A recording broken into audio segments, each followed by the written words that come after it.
Maayong adlaw kanatong tanan mga igsuon.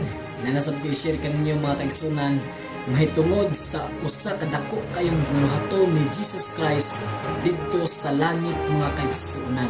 Kung mga itag pasaylos Ginoo igsuon ngani nag-ingon sa Hebrehanon 4:16 nga sa ingon ni ana uban sa pagsalig manuol kita.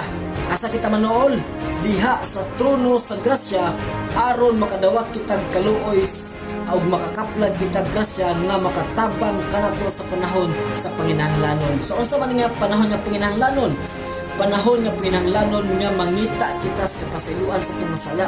Direkta nga magkumpisal ngadto sa Ginoo mga kaigsunan. Usay atong himuon igsuon manuol kita sa grasya sa Dios. Kasi naghatag sa grasya ang tuburan sa grasya igsuon walay lain kundi mao ang nagpakamatay sa Kalbaryo sa krus nga mao si Kristo Jesus na atong